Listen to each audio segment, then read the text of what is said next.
तो यूजर की पॉलिसी के लिए जब भी आप देखते हो तो आपको सिस्टम एडमिनिस्ट्रेटर के ऊपर जाना पड़ता है। सिस्टम एडमिनिस्ट्रेटर क्या चीज़ है? ये वो रोल है जिसके ऊपर आपके पास सिक्योरिटी मैनेजमेंट होती है और आपके पास प्रोफाइल मैनेजमेंट होती है और कंप्लेंट की मैनेजमेंट होती है। ठीक। ठीक है।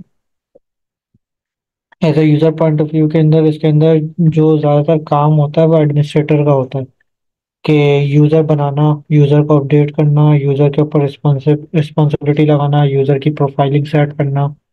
ठीक है। और कोई कंटेंट मैनेजर के अंदर अगर कोई मसाइल हैं तो उसको देखना। ठीक है। और कुछ जेनरिक फाइल मैनेजर वगैरह होता है जिसका आज तक हमने इस्तेमाल नहीं किया। ठीक। अच्छी जी। सिक्योरिटी के अंदर आपके पास क्या क्या होता है? इसका सबसे पहले हम वो खोल लेते हैं, जावा एप्लेट। ठीक है। ये इसका जो है, एक सेकंड, ये इसका फॉर्म का मेन्यू है। ठीक है। दो किस्म के मेन्यू है। दो किस्म के मेन्यू है। एक तो वो जो आपके पास वेब के ऊपर मेन्यू आ रहा होता है वो भी यही था। ठीक है। सिस्टम एडमिनिस्ट्रेटर को लिखा, सिस्टम एडमिनिस्ट्रेटर के अंदर जितनी भी चीजें थी वो सारी यहाँ पे आ रही। और फिर ये फॉर्म मेन्यू। तो ठीक। इसके अंदर क्या क्या चीजें होती हैं जो एज ए यूजर काम में आती हैं? यूजर आपके पास सिक्योरिटी के ऊपर आता है। ठीक है। और सिक्योरिटी के ऊपर आने के बाद उसके बाद दो चीजें होती हैं जो कि मेन होती हैं। एक होता है रिस्पॉन्सिबिलिटी। ठीक है। और ये भी कोई काम रोजाना के नहीं होते। ये काम भी शायद ना तो कभी एक दो दफा आता है। ठीक है। रिस्पॉन्सिबिलिटी बनाई हुई होती है सेटअप के दौरान में, वो जो फंक्शनल एडमिनिस्ट्रेटर होता है वो रिस्पॉन्सिबिलिटी बना कर रख देता है। ठीक। ठीक है। ठीक। वो सिर्फ यूजर के ऊपर अटैच करनी होती है। अगर कोई बंदा पावर यूजर भी है तो वो भी नहीं बना रहा होता। ठीक। ठीक है। बहुत कमाते हैं। लेकिन जहां तक रही बात यूजर की, तो यूजर रिस्पॉन्सिबिलिटी कैसे बनती है वो चीज़ हमने देखी थी। अच्छा। F11 के बटन से क्यूरी मोड में जाता है और कंट्रोल F11 से एग्जीक्यूट होता है। इस तरीके से बताया आप। ठीक है। ये हाँ हाँ। ये सारी चीजें तो पहले की हैं। हाँ, ये करी हुई थी। अच्छा, होता क्या है कि रिस्पॉन्सिबिलिटी का नाम देना होता है। ठीक है। हाँ। रिस्पॉन्सिबिलिटी किस एप्लीकेशन में लाई करेगी वो लेना होता है। अब एप्लीकेशन क्या होती है? एप्लीकेशन एक से ज्यादा होती है। एक से ज्यादा से मुराद ये है कि लेजर, हम्म। आपके पास जो है ना जनरल लेजर। हम्म। ठीक है। ये एक एप्लीकेशन है इसके अंदर। इसी तरीके से पेबल एक पूरी एप्लीकेशन है जिसके अंदर इनवॉइसिंग वगैरह होती है। ठीक है। हम्म। परचेजिंग, जिसमें परचेज ऑर्डर वगैरह जो होता है वो परचेजिंग का काम है, वो एक पूरी एप्लीकेशन है इसके अंदर अलग। हम्म। ठीक है। इस सबको अलग अलग एप्लीकेशन कंसिडर किया जाता है।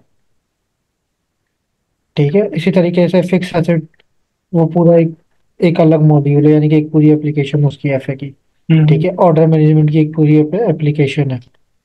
ठीक है। इसी तरीके से सिस्टम एडमिनिस्ट्रेटर भी आपके पास पूरी एक एप्लीकेशन को ही तस्वुर किया जाता है। सही सही। सही है। सही।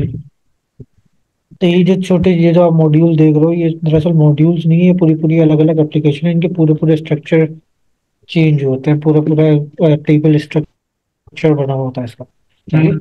हम्म। तो खैर, हमें क्या देखना है? हमें देखना होता है कि जब भी आप रिस्पॉन्सिबिलिटी बनाते हो तो रिस्पॉन्सिबिलिटी की जो उसके रिलेटेड एप्लीकेशन है वो उसको आपने सिलेक्ट करना होता है। ठीक है। ठीक। अच्छा जी। रिस्पॉन्सिबिलिटी का नाम कुछ भी रखा जा सकता है लेकिन रेलिवेंट होता है कि जो आप काम करने वाले हो। फॉर एग्जांपल एंट्री यूजर है। ठीक है। आप ये एंट्री यूजर के लिए बना रहे हो तो एंट्री यूजर लिखा हुआ है इसके अंदर। पावर यूजर के लिए बना रहे हो तो पावर यूजर लिखा है। लेकिन अगर आप इसके अंदर एंट्री यूजर की जगह पावर यूजर लिख दोगे या कुछ और नाम लिख दोगे या XYZ यहाँ पे अफान अपना अपना नाम लिख दोगे तो भी ये मना नहीं करेगा क्योंकि ये आपके ऊपर है। सही है। इस बात को समझ में आ रहा है? हम्म। इस्तेमाल नहीं करो भी। अच्छा अच्छा। मैं देख। ठीक है। ये समझ में आया ये क्या चीज़ है? हाँ। रिस्पॉन्सिबिलिटी का नाम। रिस्पॉन्सिबिलिटी का ठीक है। नाम भी है, ठीक है। ठीक है। रिस्पॉन्सिबिलिटी का नाम अपने पास अपने एंड से रखना होता है, कुछ भी रखा जा सकता है। इसको कोई यूजर, यानी कि कोई भी सिस्टम इसको रोकेगा नहीं। आप कुछ भी लिख सकते हो उसके अंदर। सही है। सही है, ठीक इसके है। अलावा इसके नीचे आपने एप्लीकेशन सेलेक्ट करी। ठीक है। हम्म। और इसकी एक की बनानी होती है। की से मुराद क्या होता है? देखो नाम आप कुछ भी रख सकते हो, लेकिन की जो है ना यूनिक होती है। ठीक है। सही है। यूनिक, यूनिक को बिल्कुल कोड टाइप जैसा अंडर स्कोर, इसमें स्पेस नहीं आता। ठीक है, स्पेस दिख रहा है कहीं पे? स्पेस नहीं है, हर जगह पे स्पेस की जगह अंडर स्कोर लगा है। हाँ, अंडरस्कोर ठीक याद है। है। हाँ हाँ। ठीक है।